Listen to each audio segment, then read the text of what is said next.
तो नेक्स्ट जो fundamental right है वो है राइट अगेंस्ट एक्सप्लॉइटेशन। ठीक है, तो इसमें दो आर्टिकल्स आते हैं। राइट अगेंस्ट एक्सप्लॉइटेशन में दो आर्टिकल आते हैं, एक आर्टिकल 23 एंड आर्टिकल 24। ठीक है, तो सबसे पहले हम आर्टिकल 23 को देखेंगे। आर्टिकल 23, ठीक है, ये क्या कहता है? Prohibition of traffic, prohibition of traffic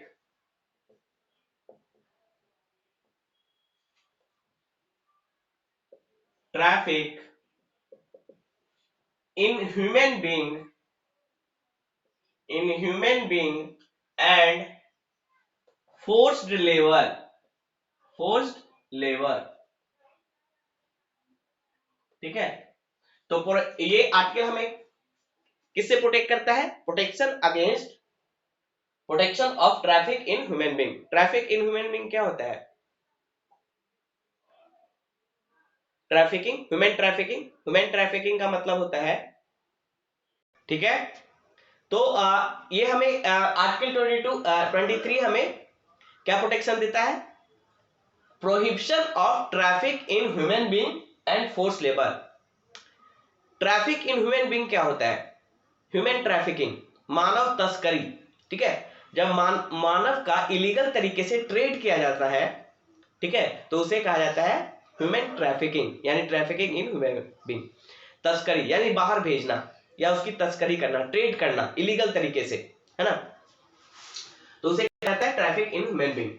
and force labour का मतलब किसी की इच्छा के विरुद्ध उससे कोई लेबर का काम कराना, उसे काम कराना, ठीक है, उसकी इच्छा के विरुद्ध, ठीक है, उसे कहा जाता है फोर्स लेबर। विदाउट पेइंग और पेइंग, पे कर रहे हैं या नहीं पे कर रहे हैं वो दैट्स अनदर मैटर, वो दूसरा मैटर है, लेकिन अगर उसकी इच्छा के विरुद्ध हम काम करा रहे हैं तो वो होता है फोर्स लेबर। ठीक है, तो यहां देखेंगे कि क्या कहता है ये article? Article 23 prohibit traffic in human being, बेगार, ठीक है, जिसे फोर्स लेबर भी बोलते हैं, फोर्स्ड लेबर, बेगार, and other similar form of, other similar form of force labour.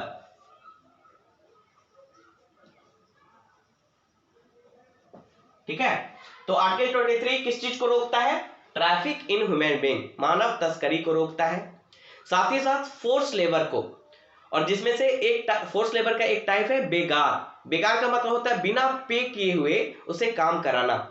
ठीक है, उसे बेगार का मतलब होता है बिना उसको पे किए हुए उससे काम करवाना, है ना, मजबूरी में काम कराना। और दूसरे तरह का जो भी फोर्स लेबर है उन सबको रोकता है। ठीक है, जैसे आपने सुना होगा कि किसी के दादा या पिता ने कर्ज लिया जमींदारों से, और जमींदार उसे कैसे चुकाते थे? अगर वो उसके पिता या उसके दादा उसको कर्ज देने के में कैपेबल नहीं होते थे, तो उनके जो बच्चे होते थे उन्हें फोर्स लेबर का काम करना पड़ता था। ठीक है, बेगार का काम करना पड़ता था, ठीक है, उस कर्ज को चुकाने के लिए। तो आर्टिकल 23 इन सारे तरह के फोर्स लेबर को रोकता है। बंधुआ मजदूर, बंधुआ मजदूर का नाम आपने सुना होगा, बंधुआ मजदूर, फोर्स लेबर, मतलब बंधा हुआ है, वो उस चीज को, काम को छोड़ के नहीं जा सकता है, अपनी इच्छा के विरुद्ध वो काम कर रहा है। ठीक है, और उसमें उसे या तो कुछ अंडरपेड है, यानी बहुत कम पैसा दिया जा रहा है या नहीं दिया जा रहा है, ठीक है, लेकिन वो बंधुआ मजदूर है। और बेगार क्या होता है? बेगार में, बेगार भी एक तरह का फोर्स लेबर है जिसमें पे नहीं किया जाता है। ठीक है, तो बेगार में क्या है? मतलब बिना पैसे का आप काम कर रहे हैं, मजबूर होकर आप काम कर रहे हैं।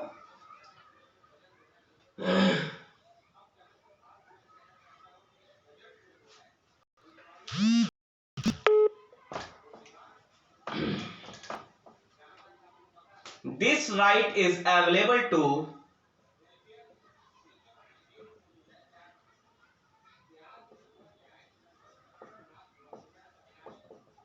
Both citizen and foreigner. ठीक है, ये दोनों के लिए अवेलेबल है ये right.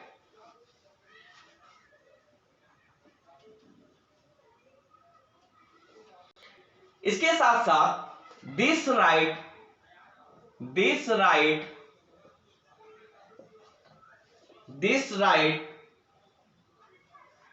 protect the individuals not only against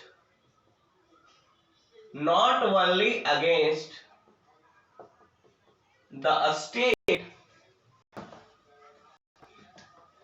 not only against the state, but also against the private persons,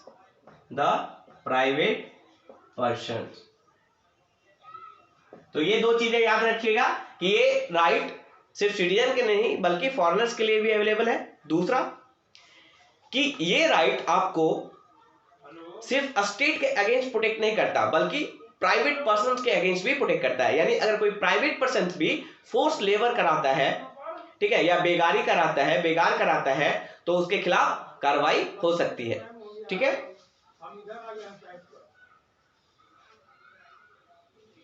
अब यहां पे समझने का है कि ये ट्रैफिक इन ह्यूमन बीइंग क्या है, मतलब इसमें क्या इसका डेफिनेशन क्या दिया गया है आर्टिकल 23 के अंतर्गत। इसे क्या ट्रैफिक इन ह्यूमन बीइंग को क्या कहा जाता है। ठीक है, तो यहां देखेंगे the expression traffic in human being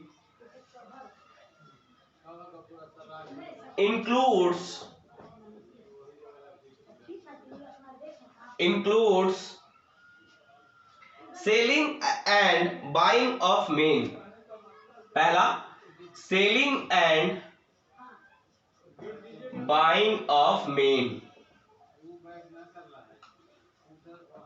ठीक है, पहला मीनिंग है इसका ट्रैफिक इन ह्यूमन बीइंग का कि selling and buying of main.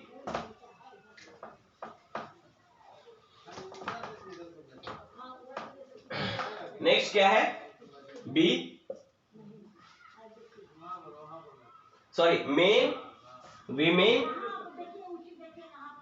And children, तीनों के लिए है ये।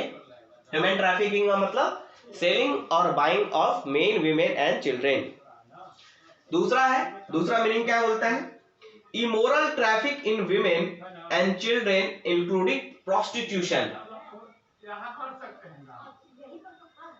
immoral trafficking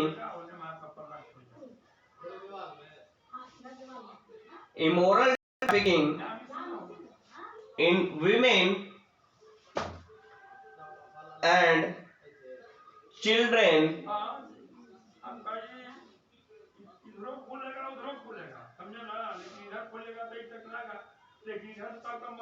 including prostitution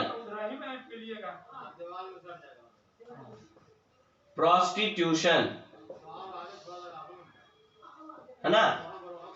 यानी इमोरल ट्रैफिकिंग मतलब एक जगह से दूसरे जगह पे ट्रांसफर करना, ठीक है, और इमोरल तरीके से यानी for the purpose of prostitution, तो वो भी ह्यूमन ट्रैफिकिंग के डेफिनेशन में आएगा अंडर आर्टिकल 23। और उसके अगेंस्ट भी आप कोर्ट जा सकते हैं, उसके अगेंस्ट भी कार्रवाई की जा सकती है। ठीक है, नेक्स्ट है सी जो है वो है देवदासीज। ठीक है, तो ह्यूमन ट्रैफिकिंग के डेफिनेशन में देवदासीज को भी इंक्लूड किया गया है। देवदासीज का मतलब जैसे आपने एंशिएंट इंडिया में सुना होगा, साउथ इंडिया में ये देवदासीज होती थी। देवदासीज का मतलब होता था कि वुमेन को पुजारियों के हवाले कर दिया जाता था और ये बोला जाता था कि ये आपकी सेवा के लिए यानी देवता की सेवा के लिए, और पुजारियों को के पास उन्हें जबरदस्ती रहना पड़ता था। ठीक है, और जितना भी ये डांस परफॉर्मेंस होता था खासकर मंदिर में किया जाता था, जैसे कि भारतनाट्यम है या फिर कुचिपुड़ी है, ये सारे जो डांस परफॉर्म किए जाते थे वो मंदिर में परफॉर्म किए जाते थे for the purpose of entertainment. ठीक है, और इन्हीं को बोला जाता था देवदासी। मतलब ऐसा बोला जाता था कि कुछ विमेन को जो उसके पेरेंट्स थे उन्हें पुजारियों के हवाले कर देते थे, ये बोला जाता था कि ये देवताओं की सेवा के लिए हैं। ठीक है, और वो क्या करते थे, पुजारियों की सेवा करते थे। ठीक है, और उनसे उन्हें फोर्स तरीके से कई सारी एक्टिविटीज कराया जाता था, और के द्वारा वो डांस परफॉर्म किया जाता था देवदासियों के द्वारा। ठीक है, मंदिर में। तो ये देवदासी को भी ह्यूमन ट्रैफिकिंग का पार्ट मानता है ये आर्टिकल 23, और किसी भी तरह का इस तरह के एक्टिविटी को ये प्रोहिबिट करता है, रोकता है। And D is slavery. Slavery, ठीक है, स्लेवरी को भी ह्यूमन ट्रैफिकिंग के डेफिनेशन में रखा गया है। ट्रैफिक इन ह्यूमन में स्लेवरी को भी रखा गया है, यानी गुलामी करने के पर्पस से अगर मेन वीमेन या चिल्ड्रंस का ट्रांसपोर्टेशन किया जा रहा है एक जगह से दूसरी जगह पे, तो वो भी ह्यूमन ट्रैफिक का ही डेफिनेशन में आएगा और उसके अगेंस्ट भी कार्रवाई की जाएगी। That is also illegal under article 23।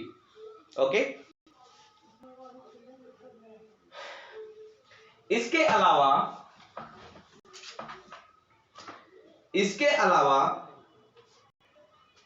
और इन सारे एक्टिविटीज में पनिशमेंट देने के लिए गवर्नमेंट ने एक लॉ बनाया है, इसका नाम था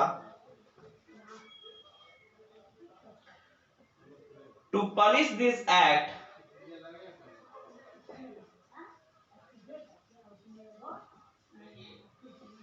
government has made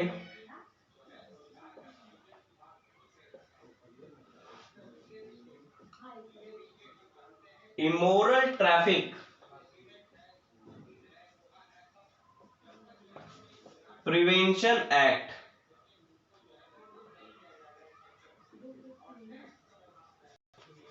immoral traffic prevention act 1956 ये एक्ट याद रखेंगे। इमोरल ट्रैफिक प्रिवेंशन एक्ट 1956 में एक एक्ट बनाया गया ताकि इन सारे एक्टिविटीज को रोका जा सके। मैंने बताया था कि कुछ फंडामेंटल राइट ऐसे हैं जो खुद ही इनफोर्सिबल है, उनके लिए लॉ बनाने की जरूरत नहीं है, लेकिन कुछ ऐसे फंडामेंटल राइट है जिनको इन्फोर्स करने के लिए लॉ बनाने की जरूरत होती है। और उसी के तहत आर्टिकल 23 में जिन एक्टिविटीज को प्रोहिबिट किया गया है, तो उन एक्ट को पनिश करने के लिए पार्लियामेंट ने एक लॉ बनाया जो 1956 में इमोरल ट्रैफिक प्रिवेंशन एक्ट 1956। तो ये ध्यान में रखेंगे।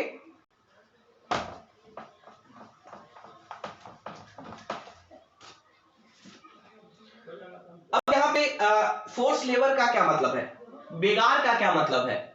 द टर्म बेगार मीन्स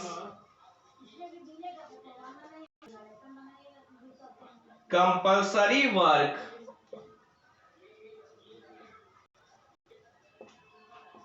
against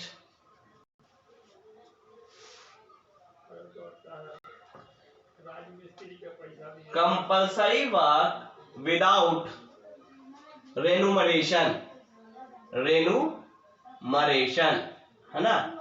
बेगार का मतलब जैसे आपने सुना होगा हिंदी में भी बेगारी कर रहा है ना। तो बेगार का मतलब होता है कि बिना रेन्यूमरेशन का वर्क करना, बिना पेमेंट का वर्क करना, बिना सैलरी का वर्क करना, उसे कहा जाता है बेगार।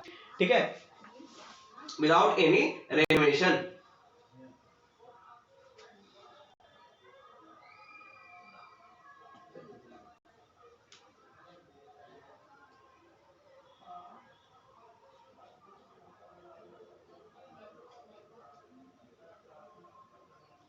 ठीक है, तो along with बेगार article 23 prohibits other types of forced labour, ठीक है। यानी फोर्स लेबर का मतलब क्या हुआ, विल के अगेंस्ट काम कराना, आपकी इच्छा नहीं काम करने की, आपको काम किया जाएगा। उसी का एक टाइप है बेगार। बेगार में तो पैसा ही नहीं दिया जाता है, ठीक है, काम तो करा ही रहे हैं इच्छा के विरुद्ध, साथ ही पैसा नहीं दे रहे हैं। लेकिन दूसरे टाइप का भी फोर्स लेबर हो सकता है, जैसे कि बॉन्डेड लेबर, बंधुआ मजदूर। तो other type of force labour like bonded labour, ठीक है। बॉन्डेड लेबर में हो सकता है कि आपको पैसा भी दिया जाए, बंधुआ मजदूर, लेकिन आपको काम करना है, छोड़ के आप नहीं जा सकते हैं, है ना। और जनरली ये जो जमींदारी सिस्टम था उससे रिलेटेड ये सारी चीजें थी, ठीक है। तो इसे रोकने के लिए गवर्नमेंट ने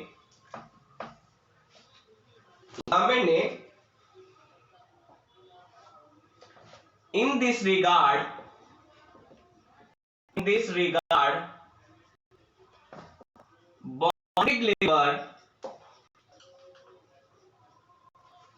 bonded labour system act 1976,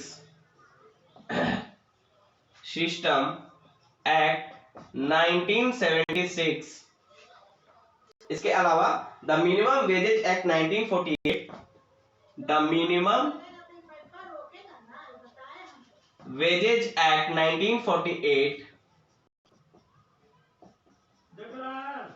1948, the contract labor act 1970, the contract labor act 1978, sorry 1970, were enacted, ठीक है। इन सारे लॉ को इनेक्ट किया गया है ताकि इस तरह के एक्टिविटी को, फोर्स लेबर को रोका जा सके। ओके, तो this is all about article 23।